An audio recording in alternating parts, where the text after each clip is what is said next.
Mon Dieu, je n'y arriverai jamais. Au commencement, avant que le monde ne soit englouti, des géants parcouraient la terre. Ils étaient le fruit d'une union maudite, une alliance interdite. Des anges qui avaient déserté leur trône céleste pour prendre pour épouse les filles des hommes, engendrant ainsi une race d'hybrides dont la force brute ébranlait les fondations des nations et dont l'insatiable appétit dévorait toutes choses. Le sol même tremblait sous leurs pas colossaux. Des cités s'élevaient vers des hauteurs impossibles, bâties grâce à une science dérobée au royaume céleste. Mais sous cette façade de gloire architecturale se cachait une horreur indicible, la souillure de l'ADN humain lui-même. Une véritable peste génétique conçue dans le but d'empêcher la naissance du Messie promis et d'effacer l'image de Dieu de la création. Dieu observa que toutes les pensées du cœur humain étaient tournées vers le mal. Mais il ne s'agissait pas seulement de méchanceté morale. C'était une guerre biologique, méticuleusement planifiée. La lignée destinée à engendrer le Sauveur était assiégée, polluée par des entités qui savaient pertinemment qu'en détruisant la semence de la femme, toute rédemption deviendrait chimérique. C'est pourquoi le jugement s'abattit, non par cruauté impulsive, mais comme une intervention chirurgicale nécessaire. Les eaux montèrent, la terre fut secouée de convulsions telluriques, et seulement 8 âmes, pures dans leur génération, survécurent pour perpétuer l'humanité. Les Néphilim se noyèrent dans des hurlements d'agonie. Le monde hyper avancé sombra sous le déluge, et la planète qui en émergea était étrangère, transfigurée. Un avertissement gravé dans la pierre et l'eau pour l'éternité. Jésus lui-même a déclaré que son retour serait le reflet exact de ces jours, une époque où la violence, la corruption génétique, et le mélange des dimensions empliraient la terre à nouveau. Ce temps, c'est maintenant. Les tours modernes s'élèvent, le savoir interdit refait surface. Les frontières sacrées sont franchies. Si vous souhaitez comprendre ce qui s'est passé alors et ce qui est sur le point d'arriver, abonnez-vous immédiatement à cette chaîne et restez jusqu'à la fin de cette vidéo, car ce n'est pas de l'histoire que nous parlons. C'est de la prophétie. La porte de l'arche est ouverte, mais elle ne le restera pas éternellement. Et lorsqu'elle se refermera, il n'y aura plus d'arche, seulement le Christ. Au commencement, avant que les eaux ne montent et que le monde ne périsse, il y eut une guerre. Non pas une guerre d'épée ou d'armée visible, mais un conflit mené dans le silence, dans les chambres cachées de la chair humaine, au sein même du plan originel de la création. Le déluge n'a jamais été uniquement motivé par la méchanceté. Il s'agissait de survie. La survie d'une espèce au bord de l'extinction, non par la famine ou la maladie, mais par quelque chose de bien plus insidieux, l'annihilation génétique. Prenez garde. Quand les textes anciens déclarent que Noé était parfait dans ses générations, ils ne parlent pas de sa moralité personnelle, mais de son sang. Un sang pur. Un sang incorrompu. Un sang qui portait encore intacte l'image originelle de Dieu. L'ennemi avait compris ce que la majorité a oublié, la promesse énoncée en Éden, celle d'un Messie né d'une femme, ne pouvait s'accomplir qu'à travers une lignée humaine absolument sans tache. Si cette lignée pouvait être corrompue, si la semence d'Adam pouvait être souillée au point de devenir méconnaissable, alors la prophétie périrait dans le ventre de l'histoire. Le plan fut donc mis en œuvre, infiltrer le génome humain, injecter du matériel génétique étranger, effacer par croisement l'image divine, créer une race hybride incapable d'engendrer le Sauveur. C'était brillant dans sa malice. C'était diabolique. Et cela a failli réussir. Au moment où Noé se retrouva seul porteur de l'espoir, l'infection s'était répandue sur tous les continents. Des lignées entières étaient compromises. Des nations complètes portaient en elles un ADN qui n'était plus intégralement humain. La double hélice qui témoignait jadis de l'artisanat divin portait désormais les empreintes digitales d'êtres déchus. Chaque cellule hurlait la preuve de la manipulation. La frontière établie entre l'humain et l'ange, entre la création et l'abomination, avait été réduite en poussière. Ce qui foulait la terre en ces jours ultimes n'était plus l'humanité que Dieu avait façonnée à partir de la poussière. C'était autre chose, quelque chose de tordu, quelque chose qui n'aurait jamais dû exister. La violence qui remplissait la terre n'était pas un simple meurtre ou une guerre civile. C'était la corruption violente de la chair elle-même, une profanation biologique. Des femmes donnaient naissance à des créatures qui les déchiraient de l'intérieur. Les enfants grandissaient jusqu'à atteindre des tailles monstrueuses, leurs os s'allongeant démesurément, leurs appétits devenant insatiables et déments. La terre gémissait sous le poids d'êtres qui dévoraient tout, récoltes, bétail, et finalement, ils se dévoraient entre eux. Tels étaient les Néphilim, les déchus, les titans de la légende, les prétendus héros de la mythologie antique. Mais ils n'étaient pas des héros. C'étaient des parasites, des prédateurs, l'aboutissement d'une catastrophe génétique qui menaçait d'effacer la race humaine de la surface du globe. Dieu regarda la terre et vit ce qu'aucun œil n'aurait jamais dû voir. Son image sacrée, le reflet de lui-même imprimé dans la forme humaine, était en train d'être effacé, écrasé, supprimé du registre biologique. Si la corruption persistait, il ne resterait plus aucun humain pur à travers lequel le Messie pourrait venir. La promesse serait rompue. La rédemption deviendrait impossible. La décision fut donc prise, non par colère irrationnelle, mais par impérative nécessité. L'infection devait être éradiquée. La chair corrompue devait être retirée. La planète devait être stérilisée. Le déluge n'était pas la colère divine au sens classique. C'était l'ultime chirurgie pour sauver un patient agonisant. 8 âmes. C'est tout ce qui restait de l'humanité véritable. 8 personnes dont l'ADN portait encore le code original. 8 individus dont le sang n'avait pas été mêlé à la semence des anges déchus. Noé et sa famille n'ont pas été choisis parce qu'ils étaient exempts de péché, mais parce qu'ils étaient génétiquement intacts. L'arche n'était pas un simple navire. C'était une voûte, une chambre de conservation biologique scellée, l'ultime dépositaire de l'ADN humain incorrompu. À l'intérieur de ces murs flottait la seule lueur d'espoir pour l'avenir de l'humanité, l'unique voie par laquelle le Sauveur pourrait un jour naître. Et tandis que les eaux commençaient à monter, que les cieux s'ouvraient et que les fondations de la terre se fissuraient, les Néphilim comprirent leur erreur. Leur force, leur taille, leur puissance. Tout cela ne signifiait rien face à l'ordre cosmique rétabli. La porte de l'arche fut scellée par la main de Dieu. Et aucune force, ni céleste ni terrestre, ne put l'ouvrir. Les géants qui avaient régné comme des dieux griffaient désormais les parois de bois en hurlant, tandis que le déluge les consumait. Leurs pères angéliques observaient d'en haut, impuissants à intervenir. La guerre génétique était terminée. L'humanité avait survécu, de justesse. Et le monde qui émergea de ces eaux n'oublierait jamais le jour où Dieu lui-même avait effectué la réinitialisation génétique ultime. Tout a commencé sur une montagne. Le mont Hermon, dominant les terres antiques, là où 3 nations convergeraient un jour, devint le site d'atterrissage d'une invasion sans précédent. 200 anges descendirent de leurs postes assignés dans les cieux, leurs formes éblouissantes déchirant la barrière entre les dimensions. Ils n'étaient pas des fantômes ni des esprits éthérés. C'étaient des êtres physiques, dotés de masse et de présence, des guerriers d'une puissance colossale qui avaient servi dans les cours du Tout-Puissant depuis la fondation du cosmos. Mais ce jour-là, ils venaient en tant que déserteurs, rebelles, architectes de l'heure la plus sombre de l'humanité. Le livre d'Enoch relate leur pacte avec une précision glaçante. Ils se lièrent par un serment, jurant allégeance non pas à Dieu, mais les uns aux autres et à leur mission interdite. Leur chef, Samjaza, comprenait la gravité de leur transgression imminente. Il craignait de porter seul la culpabilité de cet outrage. Il exigea donc que les 200 jurent ensemble, se liant mutuellement dans une damnation partagée. Ils acceptèrent. Ils descendirent. Et au moment où leurs pieds foulèrent le sommet de l'Hermon, l'alliance entre le ciel et la terre fut brisée. L'ordre naturel vacilla. L'ère de la corruption avait commencé. Ces entités ne chuchotaient pas dans les rêves ou ne se mouvaient pas invisibles dans l'ombre. Ils se manifestèrent dans la chair, prenant des formes qui pouvaient marcher, parler, toucher et procréer. Ils choisirent des épouses parmi les filles des hommes, des femmes dont la beauté avait capturé leur attention depuis les sphères célestes. Mais ce n'était pas de l'amour véritable. C'était de l'exploitation pure. C'était l'intrusion violente d'un ordre d'être dans un autre. Les anges possédaient une connaissance et un pouvoir qu'aucun humain n'était destiné à manier. Et ils les utilisèrent pour séduire, dominer et contrôler. Les femmes qui portèrent leurs enfants ne le firent pas de leur plein gré.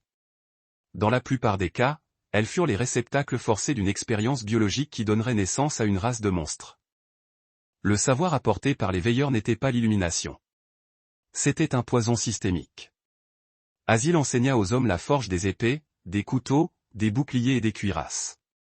Il révéla les secrets de la métallurgie et de l'armement, précipitant la civilisation humaine dans une course aux armements qu'elle n'était pas censée connaître. La guerre devint mécanisée, industrielle. Des cités entières pouvaient désormais être rasées en quelques jours. Samjaza enseigna les enchantements et la coupe des racines, la sorcellerie et la astérisque pharmarmacaya astérisque, la manipulation de la nature par des formules interdites. Armoro enseigna comment défaire les enchantements. Barakal enseigna l'astrologie. Kokabel révéla les constellations. Ézéchiel enseigna la connaissance des nuages. Arachiel les signes de la terre. Shamsil les signes du soleil. Sariel le cours de la lune. Mais le savoir le plus insidieux fut peut-être celui transmis par Gadriel. Celui-là même qui avait égaré Ève en Éden. Il enseigna aux femmes l'art des cosmétiques, l'utilisation de l'antimoine pour se peindre les yeux, le choix des pierres précieuses et l'application des teintures. Ce n'était pas de la vanité superficielle. C'était l'introduction calculée de la tromperie dans l'apparence humaine, l'élaboration d'une fausse beauté, le début de l'illusion en tant qu'arme sociale. La société devint obsédée par l'image, par le statut, par la manipulation des perceptions. La vérité devint secondaire. L'apparence devint tout. La corruption n'était pas seulement physique, elle était culturelle, psychologique et spirituelle. La fondation même de la civilisation humaine était réécrite par des êtres qui savaient exploiter la nature humaine à ses points de faiblesse les plus cruciaux. Le monde changea du jour au lendemain. Des technologies qui auraient dû nécessiter des millénaires de développement apparurent en une seule génération. Des villes s'élevèrent avec une précision architecturale défiant la progression humaine naturelle. Des temples furent érigés aux veilleurs eux-mêmes, qui acceptèrent l'adoration en tant que Dieu. Les connaissances qu'ils dispensèrent ne furent pas données gratuitement ni pour le bénéfice de l'humanité. C'était une stratégie froide. Elles étaient conçues pour accélérer le développement humain au-delà de sa capacité morale à le gérer, créant une civilisation ivre de puissance mais totalement dépourvue de sagesse. Le résultat fut prévisible, chaos absolu, violence endémique, oppression brutale. Le fort dévora le faible. Le savant asservit l'ignorant. Et au centre de tout cela se tenaient les veilleurs, observant leur expérience se dérouler exactement comme prévu. Ce fut le patient zéro, le moment de l'infection cosmique, le point exact de l'histoire où la trajectoire de la civilisation humaine fut détournée par des forces venues d'au-delà du voile. Le mont Hermon devint une cicatrice sur le paysage. Un mémorial au jour où les anges choisirent la chair au lieu de la gloire. Quand le désir l'emporta sur le devoir. Quand les limites établies par le Créateur furent franchies en toute connaissance des conséquences apocalyptiques. La terre ne s'en remettrait jamais. Ce savoir ne pouvait être désappris. Les dommages génétiques ne pouvaient être annulés. Et les enfants nés de ces unions impies grandiraient pour devenir quelque chose que le monde n'avait jamais vu, des créatures d'une telle puissance et d'un tel appétit que même leur père en viendrait à craindre leur propre création. Les enfants naissaient en hurlant, non pas des vagissements de nourrissons ordinaires, mais des rugissements qui ébranlaient les fondations des maisons où ils entraient dans le monde. Les mères mouraient en couches, leur corps déchiré par une progéniture dont la taille et la force dépassaient les limites de l'anatomie humaine. Celles qui survivaient à l'accouchement s'éteignaient souvent peu après, leur vitalité drainée, leur corps brisé par l'acte d'avoir mis au monde ce qui n'aurait jamais dû être conçu. C'étaient les Néphilim, les géants, la descendance des anges et des femmes humaines. Ils n'étaient pas de simples hommes de haute taille. C'étaient des abominations physiques, des hybrides dont l'existence même violait l'ordre de la création. Les textes antiques les appellent astérisques giborim astérisques, des êtres puissants, des tyrans, des hommes de renom. Mais ce n'étaient pas des hommes du tout. C'étaient des entre-deux, possédant les appétits physiques de la chair combinés à la force et à l'intellect hérité de leurs pères angéliques. À l'adolescence, ils dépassaient déjà de plusieurs têtes les plus grands humains. À l'âge adulte, certains atteignaient 3, 4, voire 6 mètres. Leurs ossatures étaient musclées au-delà de toute proportion, leurs os denses comme du fer, leur peau assez épaisse pour dévier les lames. Ils pouvaient déraciner des arbres à main nue, broyer la pierre avec leurs poignes et poursuivre des proies qu'aucun chasseur humain n'aurait pu rattraper. Mais ce n'était pas leur taille qui en faisait des monstres. C'était leur faim insatiable. Les Néphilim dévoraient tout. Au début, ils consumaient les produits de la terre, engloutissant des récoltes entières destinées à nourrir des villages. Les agriculteurs travaillaient jusqu'à l'épuisement, essayant de satisfaire des appétits qui ne pouvaient jamais être comblés. Lorsque les récoltes disparurent, les géants se tournèrent vers le bétail. Des troupeaux entiers de bovins, des troupeaux de moutons, des écuries complètes de chevaux disparurent en quelques jours. Ils mangeaient la chair crue, les os et tout, leur système digestif étant capable de traiter une matière qui aurait tué un humain normal. Et quand les animaux furent épuisés, ils se tournèrent vers la seule source de nourriture restante, l'humanité elle-même. Le cannibalisme devint monnaie courante. Les Néphilim chassaient les humains comme du bétail, les rassemblant dans des enclos, sélectionnant les jeunes et les bien portants pour l'abattage. Les villages étaient mis à sac non pour le butin, mais pour la chair. Des familles entières étaient déchirées lorsque les enfants étaient emmenés, pour ne jamais être revus. Les plus forts étaient réduits en esclavage pour servir les géants, forcés de travailler dans des champs qui ne nourriraient que leurs oppresseurs. Les faibles étaient consommés. Il n'y avait plus de loi, plus de justice, plus de protection. Les Néphilim régnaient par la seule force, et leur force était absolue. Ils étaient les prédateurs suprêmes d'un monde qui sombrait dans le cauchemar. Tels étaient les héros d'autrefois, les hommes de renom mentionnés dans la mythologie antique. Hercule avec sa force impossible et ses rages violentes. Les titans qui firent la guerre aux dieux et dévorèrent leurs propres enfants. Gilgamesh, le roi tyran, aux 2/3 divins et 1/3 humains. Persée, Achille, Orion. Les légendes transmises par les cultures grecques, romaines et babyloniennes n'étaient pas des fantaisies inoffensives. C'étaient les souvenirs déformés des Néphilim, aseptisés au fil des siècles, reconditionnés en récits héroïques. Mais la vérité était bien plus sombre. Ces êtres n'étaient pas des héros. C'étaient des esclavagistes, des meurtriers, des monstres qui dirigeaient le monde antique avec une cruauté défiant toute compréhension. L'humanité vivait dans la terreur perpétuelle. Les hommes et femmes ordinaires étaient réduits à l'état de proie, se cachant dans des grottes, fuyant vers les montagnes, abandonnant des régions entières aux géants qui les réclamaient. Les pères ne pouvaient protéger leurs familles. Les guerriers ne pouvaient défendre leurs cités. Les rois s'inclinaient devant les Néphilim ou étaient écrasés sous leurs pieds d'airain. L'ordre social s'était effondré sous le poids d'êtres qui ne voyaient les humains que comme du bétail sur pattes. Et le pire, c'est qu'il n'y avait aucune issue. Les Néphilim se propageaient, se multipliaient, conquéraient de nouveaux territoires à chaque génération. La terre leur appartenait désormais. Mais les géants n'étaient qu'une partie de l'horreur totale. Leur existence prouvait que les frontières entre les espèces, entre les genres, entre l'angélique et l'humain et limites établies par Dieu lui-même pouvaient être franchies. Et si les anges pouvaient se reproduire avec des humains, quoi d'autre était possible? Les veilleurs avaient ouvert une porte qui ne pouvait être refermée. La corruption se propageait. Le monde était en train de se transformer en quelque chose de méconnaissable. Et dans les ombres, dans les lieux obscurs où même les Néphilim n'osaient pas s'aventurer, d'autres expériences avaient lieu. La pollution de l'ADN humain n'était que le commencement. La chair de chaque créature vivante était sur le point d'être corrompue au-delà de toute reconnaissance. Les Néphilim n'étaient que le prélude. Genèse 6h12 déclare avec une clarté obsédante, « Et Dieu regarda la terre, et voici qu'elle était corrompue, car toute chair avait corrompu sa voie sur la terre. » Toute chair, pas seulement l'humanité, pas seulement les géants, mais chaque créature vivante, chaque espèce, chaque bête des champs et chaque oiseau du ciel avait été manipulée, altérée, tordue en des formes que la nature n'avait jamais prévues. Les veilleurs ne s'étaient pas arrêtés aux femmes humaines. Leur savoir interdit s'étendait aux coins les plus sombres de la manipulation biologique. Ils étaient en train de réécrire le code génétique de la planète entière. Le monde antique était rempli de créatures qui n'auraient pas dû exister. La mythologie que nous rejetons comme de la fantaisie pure, Minotaure, Centaure, Satyre, Chimère, n'étaient pas les imaginations fiévreuses de conteurs primitifs. C'étaient des témoignages oculaires. Des créatures avec le corps d'un homme et la tête d'un taureau. Des êtres mi-humains, mi-chevaux. Des hybrides combinant plusieurs espèces en de singulières abominations. Les veilleurs comprenaient la génétique à un niveau que la science moderne commence à peine à effleurer. Ils savaient comment fusionner, comment combiner, comment créer une progéniture viable à partir de parents qui n'auraient jamais dû pouvoir se reproduire. Et ils le firent sans aucune restriction morale. La terre gémissait sous le poids des monstres. Dans les forêts profondes rôdaient des bêtes avec trop de têtes, trop de membres. Des combinaisons de prédateurs et de proies fusionnées en des formes cauchemardesques. Les mers étaient agitées par des créatures d'une taille impossible.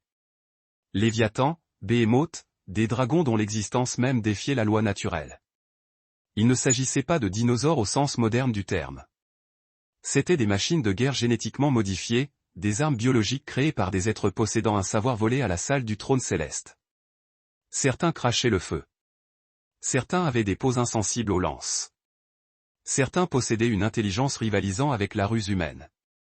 Ils étaient la preuve vivante que l'ordre naturel avait été brisé au-delà de toute réparation possible. Cela explique ce qui a toujours dérouté les érudits, pourquoi Dieu a-t-il ordonné la destruction des animaux lors du déluge? Si seuls les humains avaient péché, pourquoi noyer les bêtes innocentes? Parce qu'elles n'étaient plus innocentes. Elles n'étaient plus pures. Leur ADN avait été corrompu, altéré, mélangé avec du matériel génétique provenant d'autres espèces, voire d'autres dimensions. Un lion n'était plus seulement un lion. Il pouvait porter les gènes de quelque chose d'angélique, de démoniaque, de quelque chose qui n'aurait jamais dû fouler la terre. Les lignes de démarcation entre les genres établis par Dieu durant la semaine de la création avaient été oblitérées. Les animaux devaient mourir parce qu'ils n'étaient plus les animaux que Dieu avait créés. Le monde était devenu un laboratoire vivant d'horreur. Dans les cités gouvernées par les Néphilim, des fosses de reproduction produisaient des créatures conçues pour le divertissement, pour la guerre, pour la terreur. Des esclaves hybrides furent créés. Des êtres dotés d'une intelligence humaine juste suffisante pour suivre les ordres, mais d'une force animale suffisante pour accomplir des tâches qu'aucun humain pur ne pouvait gérer. Des femmes étaient forcées de s'accoupler avec des bêtes, produisant une progéniture qui n'était ni humaine ni animale, mais quelque chose de coincé entre les deux. Des créatures qui vivaient dans l'agonie, rejetées par les deux espèces, utiles uniquement comme curiosité ou gladiateurs dans les arènes où les géants regardaient et riaient. Ce n'était pas l'évolution. C'était la dévolution, une régression forcée. L'équilibre délicat des écosystèmes, le design complexe qui permettait à la vie de s'épanouir en harmonie avait été remplacé par un chaos permanent. Les prédateurs devenaient trop grands, trop agressifs, trop nombreux. Les proies développaient des défenses qui les rendaient dangereuses à chasser. Les herbivores devenaient carnivores. Les carnivores développaient un goût pour la chair humaine. La chaîne alimentaire s'effondra. Des espèces entières s'éteignirent tandis que de nouveaux hybrides monstrueux prenaient leur place. La Terre, autrefois décrite comme très bonne, était devenue un enfer de cauchemars biologiques. Et cela valide tout. Les légendes de dragons, les histoires de monstres marins, les mythes de créatures mi-hommes mi-bêtes. Tout cela était réel. Cachez-vous dans les grottes. Le Léviathan mentionné dans Job n'était pas une métaphore. Béhémoth n'était pas un simple langage poétique. C'étaient des créatures réelles, des abominations génétiques créées durant les jours précédant le déluge. Des monstres si terrifiants que même leurs souvenirs hantent encore la conscience humaine à ce jour. Le déluge n'était pas seulement destiné à nettoyer le péché humain. Il s'agissait de stériliser une planète qui était devenue un cauchemar génétique irréversible. Chaque brin d'ADN corrompu devait être emporté. Chaque hybride devait se noyer. Chaque monstre devait être purgé. Car si un seul survivait, la corruption recommencerait. Et la prochaine fois, il n'y aurait peut-être plus de Noé, plus d'arches, plus de vestiges de pureté restant à sauver. Le monde d'avant le déluge n'était pas primitif. C'est le mensonge que perpétue l'archéologie moderne, selon lequel les anciens humains n'étaient guère plus que des hommes des cavernes, des sauvages grognants qui comprenaient à peine le feu. Mais les preuves racontent une toute autre histoire. Lorsque des êtres angéliques descendirent avec le savoir des royaumes célestes, ils apportèrent avec eux des secrets que l'humanité mettrait des millénaires à redécouvrir. Et lorsque vous combinez cette connaissance interdite avec des durées de vie humaine qui s'étendaient sur 9 siècles, vous créez quelque chose de terrifiant, une civilisation plus avancée que tout ce que nous avons réalisé aujourd'hui. Noé n'a pas construit son arche dans un monde de huttes de boue et d'outils en pierre. Il l'a construite à l'ombre de tours qui perçaient les nuages. Considérez les mathématiques seules. Les hommes vivaient alors 800 à 900 ans. Un artisan pouvait passer 2 siècles à perfectionner une seule compétence. Un ingénieur pouvait expérimenter pendant un demi-millénaire. Un bâtisseur pouvait concevoir des projets s'étendant sur des générations sans mourir avant de les voir achevés. L'accumulation des connaissances était exponentielle. Ce que nous peur et fort pour l'atteindre en 70 ans, ils l'accomplirent avec une longévité 10 fois supérieure. Et ils n'œuvraient pas seuls. Ils travaillaient sous la tutelle des veilleurs, ces entités dont l'existence même avait été contemporaine de la construction des galaxies, qui comprenaient la physique à un niveau tel que la mécanique quantique paraissait n'être qu'un jeu d'enfant. Les structures mégalithiques qui constellent encore notre planète ne sont pas des anomalies. Ce sont des vestiges. Les pyramides d'Égypte, Baalbek au Liban, les pierres taillées avec une perfection impossible de Plume à Pincu, les blocs colossaux de Sacsayhuaman. Ce sont les ruines du monde d'avant le déluge. Les monuments survivants de la grande catastrophe, témoins d'une civilisation que nous sommes aujourd'hui incapables de reproduire. Les ingénieurs modernes admettent, avec une frustration palpable, qu'ils ne sauraient déplacer des blocs pesant des centaines de tonnes avec nos technologies actuelles. Pourtant, ces structures sont là. Leurs pierres, souvent composées de matériaux exogènes à leur emplacement, sont ajustées avec une précision se mesurant en fractions de millimètres. Comment ? Parce que les bâtisseurs n'étaient en rien primitifs. Ils détenaient un savoir que nous avons perdu, une technologie que notre imagination ne peut concevoir, des méthodes que nous ne saurions dupliquer. C'était un monde où la science et la sorcellerie ne faisaient qu'une, fusionnées en une discipline unique, où la compréhension des lois universelles permettait de les manipuler à volonté. Les veilleurs enseignèrent la manipulation de la matière au niveau moléculaire, le harnachement d'énergie brute que la physique moderne refuse encore d'admettre. Les cités s'élevaient avec une audace architecturale qui défiait la gravité et les lois de la construction. Des réseaux de transport sophistiqués déplaçaient sans effort les biens et les populations à travers les continents. Des systèmes de communication, qu'ils fussent purement technologiques ou fondés sur des principes occultes d'harmonie vibratoire, reliaient les royaumes distants en temps réel. Nous n'étions pas à l'âge du bronze. C'était une civilisation qui avait maîtrisé à la fois le matériel et le spirituel, une culture qui exerçait sa puissance sur la chair et sur des forces invisibles au-delà de la chair. Ils n'adoraient pas leur technologie. Ils adoraient les entités qui la leur avaient offertes. Mais cette formidable avancée fut accompagnée d'une horreur sans nom. La violence n'était plus limitée aux escarmouches tribales menées à coups de massue et de pierre. C'était une guerre mécanisée, déployée à une échelle industrielle. Les armes forgées grâce à la métallurgie enseignée par Azaël traversaient les blindages les plus épais comme du parchemin. Des machines de siège gigantesques martelaient les murs des cités fortifiées. Les poisons développés par l'étude de la pharmacéia transformèrent les réserves d'eau potable en instruments de meurtre de masse. Les Néphilim ne combattaient pas seulement avec leurs poings. Ils commandaient des armées équipées d'une technologie qui rendait la conquête efficace et d'une brutalité glaciale. Les guerres ne se mesuraient pas en victimes, mais par l'annihilation totale des populations. Des régions entières furent dépeuplées. Le génocide devint une stratégie militaire standardisée, un simple point sur un organigramme de campagne. La société qui émergea était une dystopie allant au-delà de toute imagination. Un monde gouverné par des demi-dieux hybrides qui possédaient à la fois la connaissance angélique et la cruauté la plus abjecte. Une civilisation où la magie et la machine travaillaient en tandem pour l'oppression, où le génie génétique produisait des races d'esclaves taillables et corvéables, ainsi que des monstres pour le simple divertissement des élites. L'élite vivait dans un luxe tel qu'il ferait pleurer d'envie les milliardaires modernes, leurs demeures défiant la gravité, leurs jardins alimentés par l'énergie des étoiles. Tandis que les masses, celles qui étaient restées pleinement humaines, vivaient dans la misère et la terreur, servant des maîtres qui les considéraient comme du bétail destiné au sacrifice ou à l'expérimentation. L'art, la musique, l'architecture, tout atteignit des sommets que nous ne pouvons concevoir. Mais c'était une beauté édifiée sur des montagnes de cadavres, une splendeur achetée au prix de fleuves de sang. Et Noé se dressa contre tout cela. Un seul homme, une seule famille. Ridiculisé par une société qui avait atteint ce qu'elle croyait être l'état de divinité. Ils se moquèrent de lui alors qu'il bâtissait son vaisseau colossal sur un terrain sec, loin de toute côte, au milieu de leurs villes étincelantes. Ils rirent de ses avertissements concernant le jugement imminent. Ils étaient bien trop avancés pour croire à une rétribution divine, trop éduqués pour craindre un Dieu en colère. Leur technologie les sauverait. Leur savoir les préserverait. Leurs bienfaiteurs angéliques les protégeraient. Ils avaient tort. Et lorsque la pluie commença à tomber, lorsque la terre elle-même se retourna contre eux, tous leurs progrès, toute leur puissance, tout leur savoir ne signifièrent plus rien. La porte de l'arche se scella. Et la civilisation la plus avancée de l'histoire de l'humanité se noya, hurlant dans l'obscurité. Dans ce monde consumé par les ténèbres, un seul homme marchait avec Dieu. Enoch n'était ni un roi, ni un guerrier, ni un géant. Il était un scribe, un prophète, une voix clamant dans le désert de la corruption. Alors que les Néphilim régnaient et que les veilleurs étaient adorés comme des dieux, Enoch seul refusa de plier le genou. Il vit la vérité que les autres niaient. Ces êtres angéliques qui étaient descendus n'étaient pas des bienfaiteurs, mais des envahisseurs. Le savoir qu'ils apportaient était un poison insidieux. La civilisation qu'ils avaient érigée était condamnée dès sa fondation.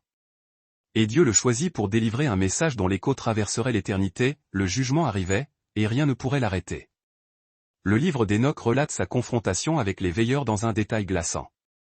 Ces êtres qui s'étaient tenus autrefois en présence du Tout-Puissant, qui avaient chanté lors de la fondation de la terre, se retrouvèrent maintenant sur le banc des accusés. Enoch fut nommé leur procureur, le représentant de l'humanité abusée. Il fut élevé dans les royaumes célestes, où on lui montra des visions du futur, où il reçut la connaissance de la sentence qui avait été prononcée contre eux. Puis, il fut renvoyé sur terre avec un message qu'il ne voulait pas entendre. Leur châtiment serait éternel. Aucune repentance ne serait acceptée. Aucune miséricorde ne serait accordée. Ils seraient enchaînés dans les ténèbres jusqu'au jugement final, emprisonnés sous la terre dans un lieu appelé Tartare, où ils demeureraient jusqu'à la fin de toute chose. Les veilleurs implorèrent Enoch d'intercéder en leur faveur. Ces êtres d'une puissance immense, qui avaient accepté l'adoration de millions d'humains, qui avaient fait tomber des royaumes par un simple mot, se prosternèrent devant un prophète humain, le suppliant de demander la clémence de Dieu. Mais Enoch revint de la salle du trône avec le verdict sans appel. Leur requête était rejetée. Ils avaient corrompu la chair. Ils avaient violé les frontières sacrées de la création. Ils avaient relâché des monstres sur la terre et enseigné à l'humanité des secrets qui n'auraient jamais dû être connus. Leur destin était scellé, et pire encore, leurs enfants, les Néphilim, seraient entièrement détruits. Les géants se retourneraient les uns contre les autres dans une folie fratricide, s'entretuant jusqu'à ce qu'il n'en reste plus un seul. Et ensuite, le déluge achèverait ce que leur fratricide avait commencé. Mais la mission d'Enoch n'était pas terminée. Un autre message lui fut confié. Celui-ci était codé d'une manière des plus inhabituelles, à travers le nom même de son fils, Mathusalem. Le nom était une prophétie, un compte à rebours réglé par Dieu lui-même. En hébreu, Mathusalem signifie « quand il mourra, elle sera envoyée », en référence au déluge. Tant que Mathusalem vivrait, le monde continuerait d'exister. Mais à l'instant même de sa mort, les eaux viendraient. C'était la miséricorde de Dieu manifestée, donnant à l'humanité siècle après siècle l'opportunité de se repentir, de revenir en arrière, d'abandonner la corruption qui les avait consumés. Mathusalem vécut plus longtemps que tout autre humain avant ou après lui. 969 années. 9 siècles d'avertissement, 9 siècles de grâce. Chaque année où Mathusalem respirait était une année de patience divine. Le monde se moquait de lui. Ce vieil homme qui semblait vivre éternellement, le grand-père de Noé, le fils du prophète qui avait été enlevé au ciel sans mourir.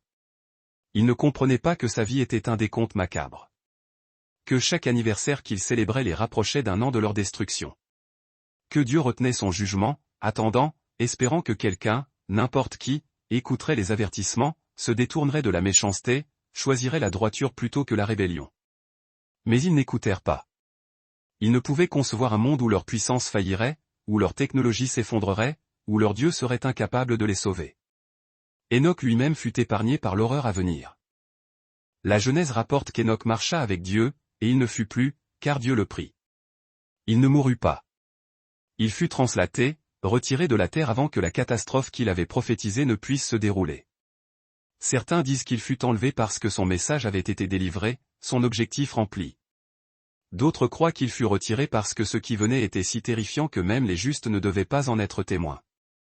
Quoi qu'il en soit, Enoch disparut de l'histoire, laissant derrière lui ses écrits, ses avertissements, et son fils, l'horloge vivante qui égrenait les secondes jusqu'à la fin d'un âge. Et puis, l'année où Noé atteignit ses 600 ans, Mathusalem mourut. L'homme le plus âgé qui ait jamais vécu ferma enfin les yeux pour la dernière fois.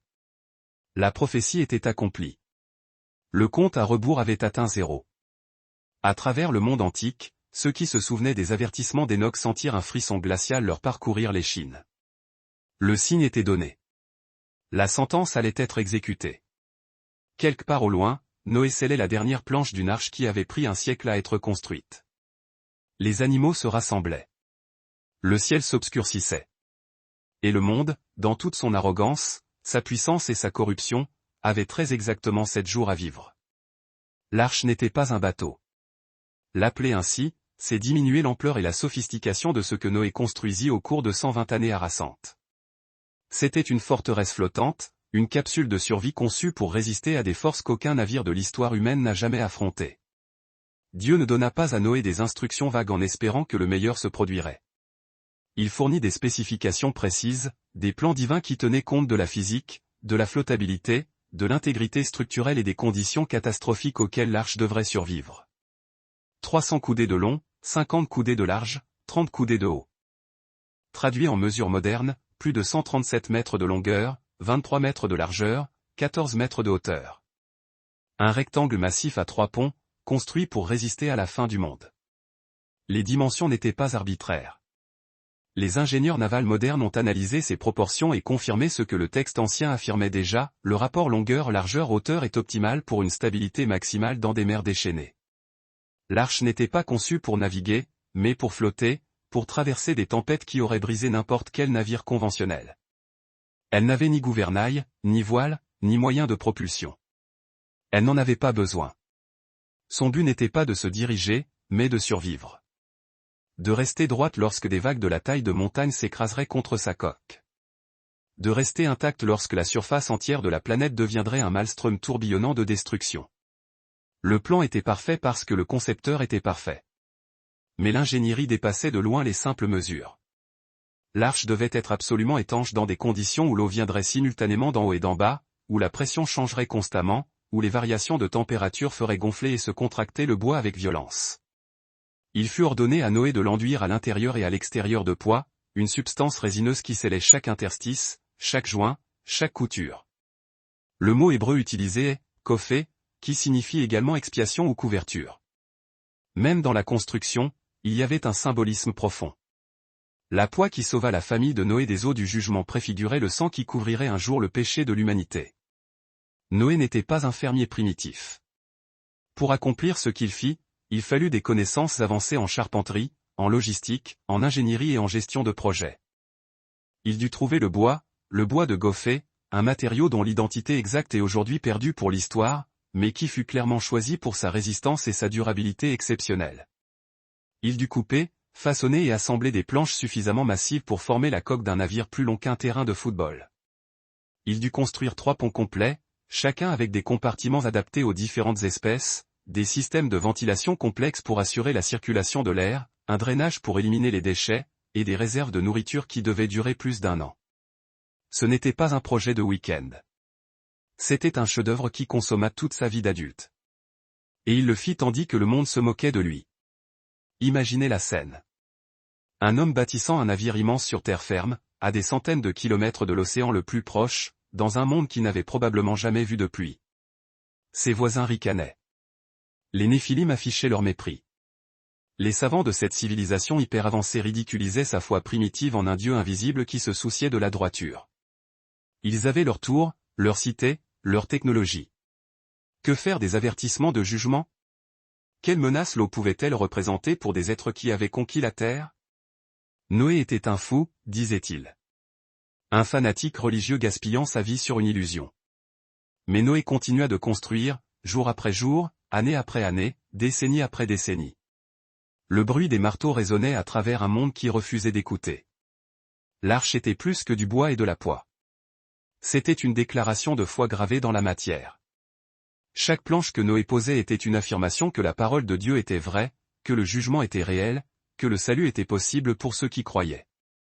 C'était aussi un avertissement final, une homélie silencieuse à un monde qui courait vers la destruction.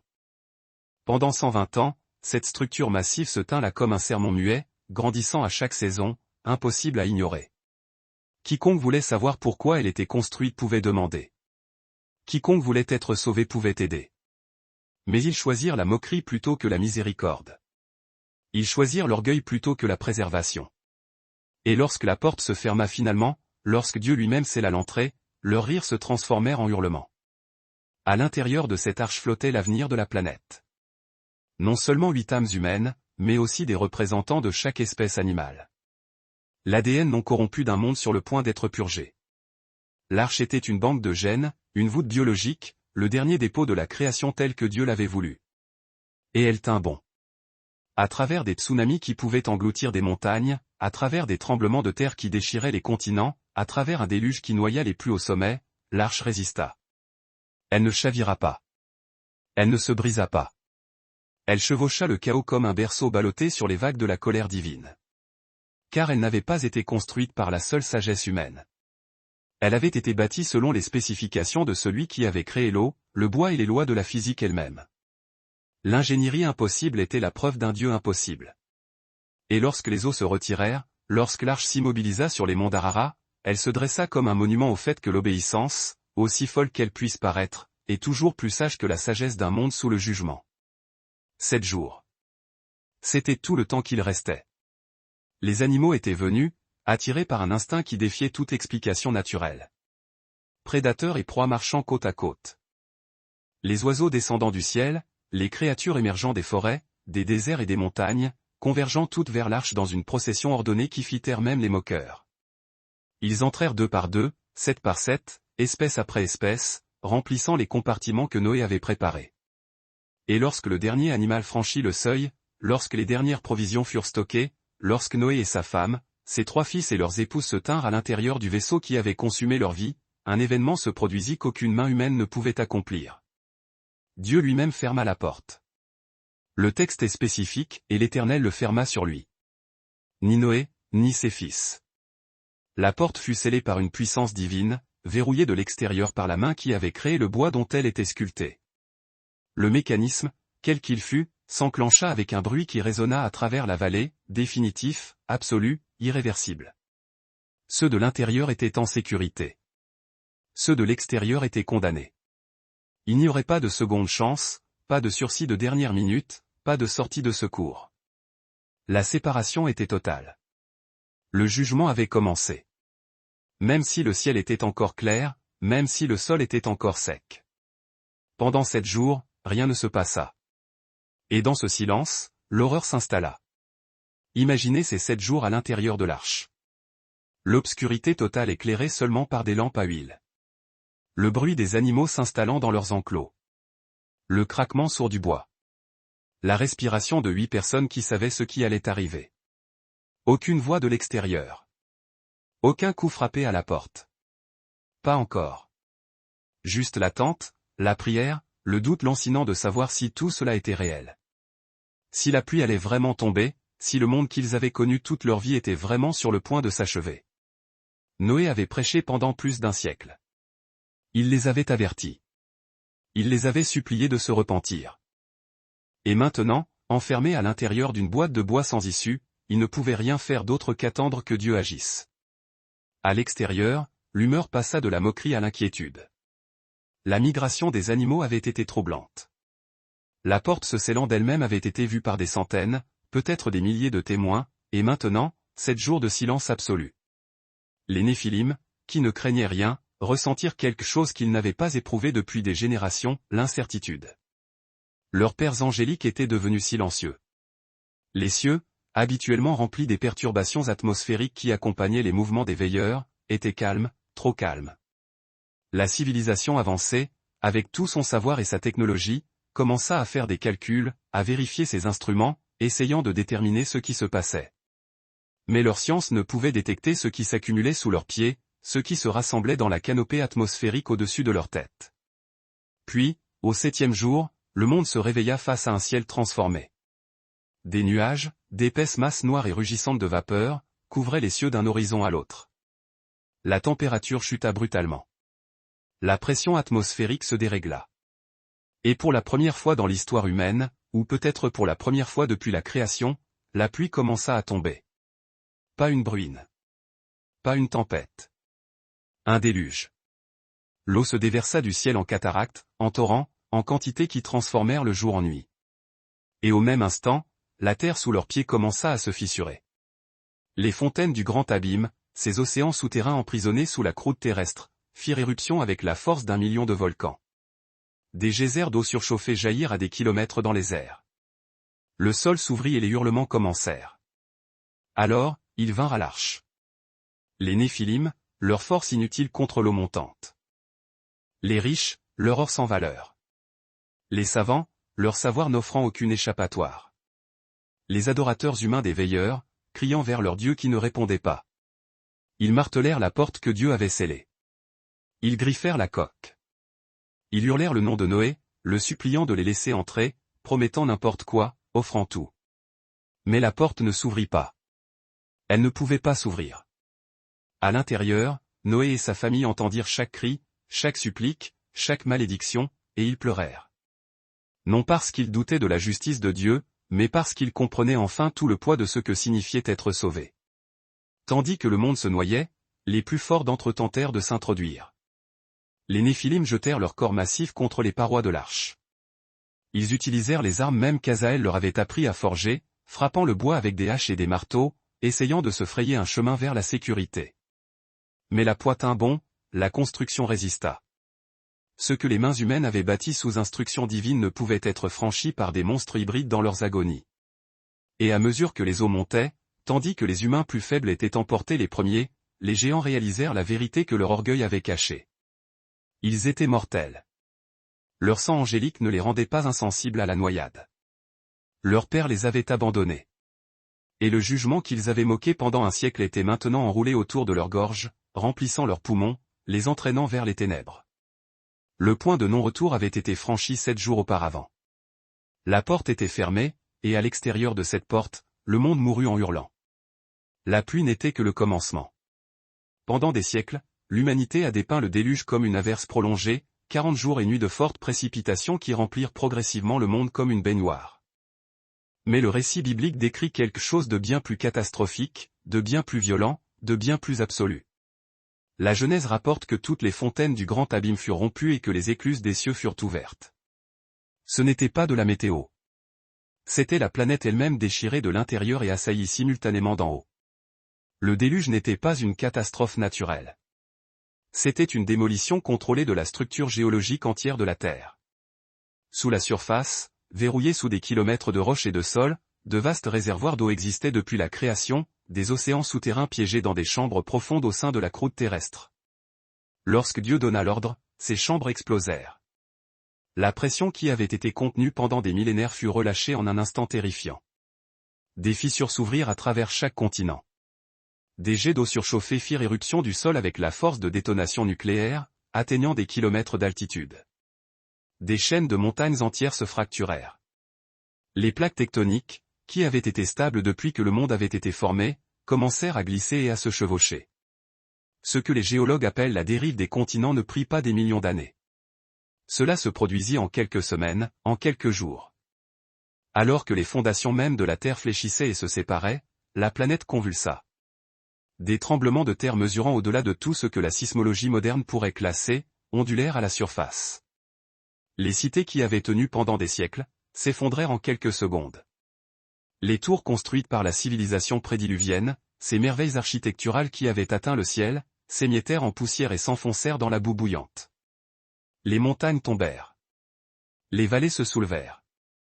La croûte terrestre, n'étant plus ancrée à un socle stable, commença à glisser et à se fracturer. Des volcans qui avaient été en sommeil depuis la création, se réveillèrent dans des rugissements apocalyptiques. La vie rugit, non pas celle que l'on connaît, mais une fureur infernale. Le ventre de la terre s'ouvrit, crachant des torrents de lave et de cendres incandescentes dans un ciel déjà étouffé par les nuages d'orage, un noir absolu. La chaleur, à elle seule, devint une torture insoutenable. Des geysers d'eau bouillante jaillissant des profondeurs s'amalgamèrent à la pluie diluvienne, formant un épais brouillard brûlant, une brume ébouillantée qui cuisait la chair de quiconque s'y aventurait. Et puis, la rupture finale. Au-dessus, les fenêtres des cieux s'ouvrirent. Ce monde antique avait été enveloppé d'une canopée protectrice, un immense voile de vapeur d'eau suspendu dans la haute atmosphère.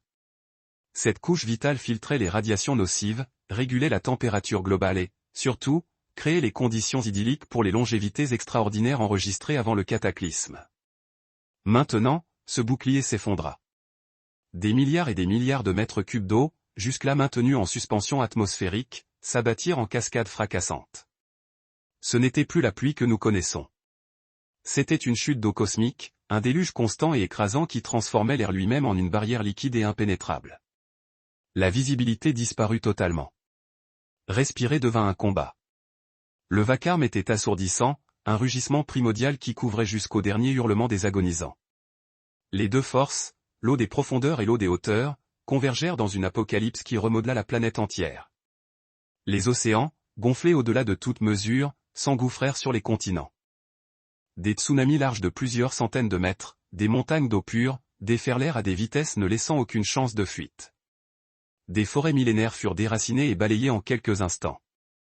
Les Néphilim, ces géants qui avaient jadis terrifié l'humanité par leur force colossale, furent ballottés comme de vulgaires débris au gré des courants impitoyables. Leurs cités sophistiquées, avec leurs temples fastueux, leurs forteresses imprenables et leurs monuments dédiés aux dieux hybrides, furent engloutis d'un seul trait. Couche après couche, sédiments, boue, roches et matières organiques se déposèrent en une succession fulgurante, ensevelissant tout, créant ainsi l'enregistrement géologique que les scientifiques, un jour, interpréteraient erronément comme le résultat de millions d'années d'accumulation graduelle et lente. La topographie du monde fut effacée. Le jardin d'Éden, s'il en restait quelques vestiges, fut soit enseveli sous des kilomètres de sédiments, soit déchiqueté par le déplacement des plaques et précipité dans l'abîme.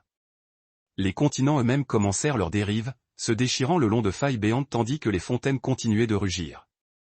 Ce qui n'était qu'une seule masse terrestre se fractura pour former la configuration que nous reconnaissons aujourd'hui. Les chaînes de montagnes furent projetées vers le ciel lorsque les plaques entrèrent en collision. Les bassins océaniques s'affaissèrent là où la croûte s'effondrait dans les vides laissés par les chambres souterraines vidées. La planète qui émergea du déluge était méconnaissable pour ceux qui l'avaient habitée avant, un monde altéré, avec une topographie, un climat et des conditions atmosphériques radicalement nouveaux. Et à travers ce chaos, l'arche navigua. Ballottée par des vagues capables d'engloutir des montagnes, soulevée par des courants défiant l'entendement, elle tint bon. Aucune navigation humaine ne la maintenait à flot. Elle dérivait au gré des eaux, protégée par la même puissance divine qui avait scellé sa porte. À l'intérieur, Noé et sa famille ressentirent chaque impact, chaque montée et chaque chute, chaque instant où le navire semblait sur le point de chavirer ou d'éclater. Mais il résista. Les animaux, d'un calme contre nature, témoignaient d'une paix qui transcendait les circonstances. Dehors, le monde qui avait rejeté Dieu, corrompu sa création, rempli la terre de violence et d'abominations génétiques, était récuré. Les fontaines du grand abîme s'étaient ouvertes. L'ancien monde n'était plus. Et lorsque les eaux finirent par se retirer, rien, aucune structure, aucune cité, aucun monument à la gloire des Néphilim ne subsisterait. Seule l'arche, seul le reste, seule la preuve que Dieu tient ses promesses, à la fois de jugement et de salut. Les Néphilim ne moururent pas aisément. Leur corps, conçu avec une génétique angélique, était bâti pour dominer, conquérir, survivre à ce qui aurait tué les hommes ordinaires. Mais même la chair hybride ne peut respirer sous l'eau. Alors que les flots montaient, consumant vallées, plaines et contreforts, les géants prirent la fuite vers les hauteurs. Ils escaladèrent les montagnes que leurs ancêtres avaient jadis dominées depuis des trônes de pierre. Ils emportaient les humains plus faibles non par miséricorde, mais comme réserve de nourriture pour le siège qu'ils savaient imminent. Et pendant un temps, tandis que les eaux grimpaient inlassablement, ils crurent pouvoir survivre au châtiment. Ils se trompaient amèrement. Les plus puissants nageaient. Des géants de 5 mètres, dotés de poumons aussi vastes que des tonneaux, luttaient désespérément contre des courants capables de briser des arbres comme des brindilles. Certains tinrent des heures, leur endurance surhumaine retardant l'inévitable. Mais l'épuisement nous trouve tous. Un par un, leurs têtes glissèrent sous la surface. Leurs bouches s'ouvrirent dans un dernier râle, se remplissant de la même eau qui noyait les faibles. Leurs os denses, ceux qui les avaient rendus invincibles au combat, les tiraient désormais inexorablement vers le fond abyssal. Les puissants Gibborim, les héros de jadis, les demi-dieux qui avaient asservi les nations. Ils moururent en s'étouffant et en paniquant dans l'obscurité gluante. Leur force était devenue insignifiante. Leurs pères, les anges déchus, observaient impuissants depuis leur dimension carcérale, incapables d'intervenir. Et puis, un phénomène se produisit que Dieu n'avait prévu pour aucune créature. Quand les humains meurent, leurs esprits s'en vont attendre le jugement, dans le repos ou dans le tourment, mais toujours avec une destination. Quand les anges chutent, ils conservent leur corps spirituel, confinés dans les chaînes d'obscurité jusqu'au jour final. Mais les Néphilim n'étaient ni humains, ni anges. Ils étaient des hybrides, des abominations sans place définie dans l'ordre de la création. Et lorsque leurs corps périrent, leurs esprits ne montèrent pas au ciel. Ils ne descendirent pas non plus en enfer. Ils restèrent piégés ici-bas, désincarnés, sans foyer, errants. Le livre d'Enoch décrit leur destin avec une terrible précision, les esprits des géants deviennent les démons qui affligent la terre. Ceux-ci ne sont pas les anges déchus. Ces derniers sont enfermés, attendant le jugement final. Les démons sont différents. Ils sont les âmes des Néphilim, parcourant la terre sans repos, sans corps, désespérés de pouvoir habiter une chair. Ceci explique leur comportement dans le Nouveau Testament. Lorsque Jésus les affrontait, il le suppliait de ne pas les envoyer dans l'abîme, car il savait que c'était là où leurs pères angéliques étaient emprisonnés. Et ils craignaient ce sort plus que tout. Lorsque l'option leur fut donnée, ils préférèrent même entrer dans des ports plutôt que de rester désincarnés. Ils ont besoin de corps, ils en sont avides, ils feront tout pour les posséder. C'est la raison pour laquelle la possession démoniaque existe, pourquoi les exorcismes sont nécessaires, pourquoi la guerre spirituelle décrite dans les Écritures n'est pas une métaphore, mais une réalité brutale. Chaque démon qui erre sur terre aujourd'hui est l'esprit d'un géant noyé, une créature hybride qui n'aurait jamais dû exister, et qui est maintenant condamné à errer sans corps et tourmenté jusqu'au jugement final. Ils se souviennent de leur puissance passée. Ils se souviennent d'avoir régné comme des dieux. Et les voilà réduits à mendier l'accès à la chair humaine. Réduits à influencer plutôt qu'à dominer, réduits à des murmures au lieu de commandements. Leur rage est infinie. Leur haine de l'humanité pure, porteuse de l'image de Dieu, brûle avec l'intensité de 1000 soleils. Le déluge a purifié la terre physiquement. Les eaux ont lessivé l'ADN corrompu, noyé les monstres hybrides, enseveli les preuves du monde prédiluvien sous des couches de sédiments. Mais la contamination spirituelle subsistait. Les démons nés des Néphilim se répandirent sur la planète dès le retrait des eaux. Ils hantèrent les ruines. Ils influencèrent les survivants. Ils attendaient dans l'ombre les occasions de corrompre, de posséder, de détruire. La guerre entamée lors de la descente des veilleurs ne s'acheva pas avec la noyade des Néphilim. Elle changea simplement de champ de bataille, passant du physique au spirituel, de la guerre génétique à la guerre psychologique, des géants asservissant les corps aux démons asservissant les esprits. Et cela explique tout, pourquoi les cultures antiques pratiquaient l'exorcisme, pourquoi toute civilisation possède des récits de possession spirituelle, pourquoi le Nouveau Testament est rempli de récits de Jésus chassant les démons, pourquoi les apôtres reçurent autorité sur les esprits impurs, pourquoi la guerre spirituelle reste réelle, active et dangereuse jusqu'à ce jour. Les Néphilim sont morts dans le déluge. Mais leurs esprits, tordus, enragés, sans foyer, sont devenus l'ennemi invisible que l'humanité combat depuis. Le déluge fut une victoire, certes, mais pas la fin de la guerre. Les corps furent détruits. Les esprits demeurent, et ils ne trouveront pas le repos avant que le jugement final ne les destine au même sort que leurs pères angéliques déchus, l'emprisonnement éternel dans l'abîme où les cris ne cessent jamais et l'obscurité ne prend jamais fin. Lorsque la porte de l'arche s'ouvrit finalement, Noé fit face au silence. Le rugissement du déluge avait cessé. Les eaux s'étaient écoulées dans les bassins océaniques nouvellement formés, se retirant aux limites fixées par le commandement divin. Mais le monde qui l'accueillait n'était pas celui qu'il avait quitté. Le ciel était différent.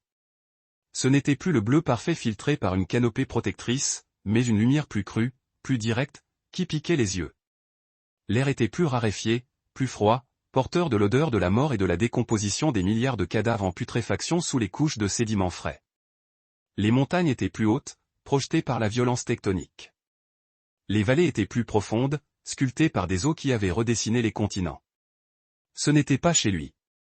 C'était une planète étrangère portant le masque de celle dont il se souvenait. La végétation avait changé. Les forêts luxuriantes et démesurées, entretenues par l'atmosphère prédiluvienne, avaient disparu, ensevelies sous des kilomètres de boue qui deviendraient un jour des gisements de charbon. Ce qui poussait désormais était plus petit, plus résistant, adapté à un monde avec moins de pression atmosphérique et des variations de température plus extrêmes. Les animaux qui émergèrent de l'arche étaient les mêmes espèces qui y étaient entrées, mais l'environnement auquel ils faisaient face était hostile d'une manière que leurs ancêtres n'avaient jamais expérimentée. Les saisons, auparavant douces ou inexistantes, oscillaient désormais entre des extrêmes violents. L'hiver apportait la neige et la glace. L'été amenait la sécheresse et la canicule. Le climat qui avait permis aux humains de vivre 9 siècles était à jamais révolu, et l'humanité commença à mourir plus jeune. Noé lui-même vivrait encore 350 ans, son corps bénéficiant encore des conditions prédiluviennes dans lesquelles il était né. Mais la durée de vie de ses enfants se raccourcit. Celle de leurs enfants encore plus. En 10 générations, l'âge au décès chuta de 800 ans à 200, puis à 100, pour atteindre les 70 ou 80 ans qui deviendraient la norme. La canopée protectrice avait disparu. Les radiations cosmiques bombardaient désormais la surface. Les dommages génétiques s'accumulaient plus vite. Les télomères raccourcissaient à chaque génération. L'humanité mourait lentement, mais inévitablement, conséquence de vivre dans un monde déchu qui avait été jugé et réinitialisé, mais non restauré à sa perfection originelle. Mais le cauchemar n'était pas terminé. Genèse 6h4 contient une phrase qui hante les théologiens depuis des millénaires. Il y avait des géants sur la terre en ces jours-là, et aussi après cela.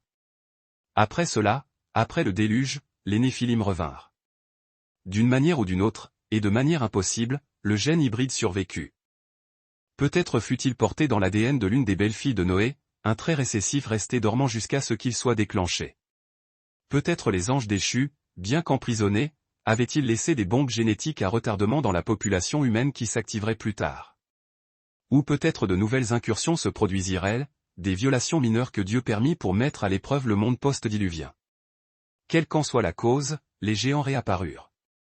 Ogé, roi de Bachan, dont le lit mesurait 4 mètres de long. Goliath de Gath, dont la taille terrifiait les armées d'Israël. Les Anakim, les Rephaïm, les Émim, des tribus de géants qu'Israël rencontra en entrant en Canaan. Le commandement de Dieu était explicite, détruisez-les totalement. Ne montrez aucune pitié. Tuez hommes, femmes et enfants. Les lecteurs modernes se révoltent contre ces passages, les qualifiant de génocide, remettant en question le caractère de Dieu. Mais ils ne comprennent pas ce qui se passait. Ce n'étaient pas des innocents.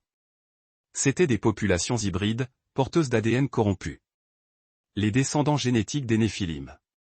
S'ils étaient autorisés à se multiplier, la contamination se répandrait à nouveau. La lignée du Messie serait de nouveau menacée. Le commandement n'était pas de la cruauté. C'était une opération chirurgicale. La même opération réalisée par le déluge, exécutée désormais avec des épées au lieu d'eau. Le monde post-diluvien vit aussi l'ascension de Nimrod, le premier bâtisseur d'empire, l'homme qui dit « Bâtissons une tour dont le sommet atteindra les cieux ». Babel n'était pas qu'une prouesse architecturale. C'était une tentative de recréer le monde prédiluvien, de rebâtir l'ancien système d'interconnexion, de restaurer le lien entre le ciel et la terre que les veilleurs avaient établi. Dieu les dispersa, confondit leurs langues, s'assurant qu'aucune civilisation unifiée ne pourrait jamais accomplir ce que le monde antédiluvien avait réussi. Le souvenir de l'âge d'or hanta l'humanité. Chaque culture antique conserva des récits d'un temps avant le déluge où les hommes vivaient plus longtemps, où des géants marchaient sur terre, où des dieux s'accouplaient avec des humains. Mais les détails furent déformés, mythologisés, transformés en légendes qui avaient perdu leur pouvoir d'avertissement. Et Dieu fit une promesse. Il plaça un arc-en-ciel dans le ciel, signe d'une alliance, il ne détruirait plus jamais la terre par l'eau. Mais le texte est précis. Jamais plus par l'eau. Le feu est imminent. Pierre a écrit que les cieux et la terre actuels sont réservés au feu, gardés pour le jour du jugement. Le déluge fut un aperçu, une démonstration, la preuve que Dieu tient sa parole à la fois dans la miséricorde et dans la colère. Le monde après le déluge a reçu une seconde chance, une réinitialisation, une table rase. Mais l'humanité, avec sa nature déchue intacte, allait répéter les mêmes schémas. Orgueil, rébellion, corruption. Les Néphilim reviendraient. La violence remplirait à nouveau la terre. Et le jugement final, lorsqu'il viendra, ne sera pas l'eau. Ce sera un feu qui ne pourra être éteint, consumant tout ce qui restera non racheté. Le monde après le déluge n'était pas la fin de l'histoire. C'était le début du conte à rebours vers le chapitre final. Jésus parla avec une précision terrifiante lorsqu'il prophétisa sur la fin des temps, ce qui arriva du temps de Noé arrivera de même à l'avènement du Fils de l'homme. Ce n'était pas une comparaison fortuite. C'était un parallèle direct, un avertissement solennel que les conditions présentes avant le déluge reviendraient avant son second avènement. Et lorsque nous examinons notre époque actuelle, les technologies que nous développons, les frontières que nous franchissons, le savoir que nous poursuivons, la ressemblance n'est pas subtile. Nous vivons dans les jours de Noé, en ce moment même. Les schémas se répètent. Le compte à rebours a commencé. Et la majeure partie du monde est aussi inconsciente que la génération qui a péri noyée. Considérons la manipulation génétique. À l'époque de Noé, la corruption de l'ADN humain était la raison principale du déluge. Aujourd'hui, nous appelons cela l'édition de gènes CRISPR, le transhumanisme, l'amélioration génétique. Les scientifiques réécrivent le génome humain, insérant de l'ADN étranger, créant des « bébés sur mesure » avec des traits sélectionnés comme des options sur une voiture de luxe. Ils promettent la guérison des maladies, des longévités étendues, une intelligence augmentée. Mais sous le langage médical se cache la même ambition qui a poussé les veilleurs, vouloir améliorer la création de Dieu, transcender les limites de l'humanité naturelle, devenir quelque chose de plus qu'humain, l'archétype du surhomme. La technologie est différente. La motivation est identique. Et les conséquences seront tout aussi catastrophiques. Les parallèles s'étendent au-delà de la génétique. Les entités autrefois appelées veilleurs sont désormais appelées extraterrestres. Le phénomène autrefois décrit comme une incursion angélique est maintenant étiqueté rencontre d'ovnis. Les gouvernements déclassifient des documents. Les pilotes militaires signalent des engins défiant les lois de la physique. Les récits d'abduction décrivent des êtres menant des expériences reproductives, des programmes d'hybridation, une récolte génétique. Le vocabulaire a changé pour s'adapter à notre ère technologique, mais les événements correspondent aux descriptions antiques avec une exactitude troublante, des êtres venus d'une autre dimension, interagissant avec les humains, partageant des connaissances interdites, produisant une descendance hybride. Le scénario est le même. Seule la terminologie a été mise à jour. La violence remplit à nouveau la terre. Non seulement la guerre, mais une brutalité mécanisée et industrialisée qui détruit la vie humaine à des échelles qui rendraient les Néphilim envieux. L'avortement tue des millions de personnes chaque année à un sacrifice de sang déguisé en droit reproductif. La traite des êtres humains a servi plus de personnes aujourd'hui qu'à aucun autre moment de l'histoire. Des populations entières sont déshumanisées, catégorisées comme inférieures à l'homme, comme jetables. La valeur de la vie humaine s'est effondrée. L'image de Dieu en l'homme est niée, moquée, effacée des cadres légaux et des systèmes philosophiques. Nous ne sommes pas du bétail, nous disait-on, mais nous nous traitons les uns les autres comme du bétail. Et ceux qui commettent ces massacres se sont convaincus qu'ils sont éclairés, progressistes et compatissants. L'explosion du savoir reflète l'ère prédiluvienne. Ce que les veilleurs enseignaient comme sorcellerie et enchantement, nous l'appelons intelligence artificielle et informatique quantique. Les technologies avancent plus vite que nos cadres moraux ne peuvent les traiter. Nous créons sans nous demander si nous le devrions. Nous innovons sans considérer les conséquences éthiques. Armes de destruction massive. Système de surveillance qui traque chaque mouvement. Algorithmes qui manipulent la pensée. Biologie synthétique qui crée des formes de vie qui n'ont jamais existé. Nous sommes ivres de connaissances, persuadés que suffisamment d'informations nous sauvera, que la technologie réparera ce que la technologie a brisé. Nous construisons à nouveau des tours vers le ciel, convaincus que cette fois, nous réussirons. Et la grande majorité n'est pas préparée. Ils se moquent des avertissements, tout comme la génération de Noé. Ils font confiance à leur système, à leur gouvernement, à leurs avancées scientifiques. L'idée d'un jugement divin leur paraît primitive, une relique d'âge superstitieux. Ils ne peuvent concevoir un monde où leur pouvoir s'éteint, où leur savoir devient sans valeur, où la porte du salut se scelle, et qu'aucune supplique ne pourra l'ouvrir.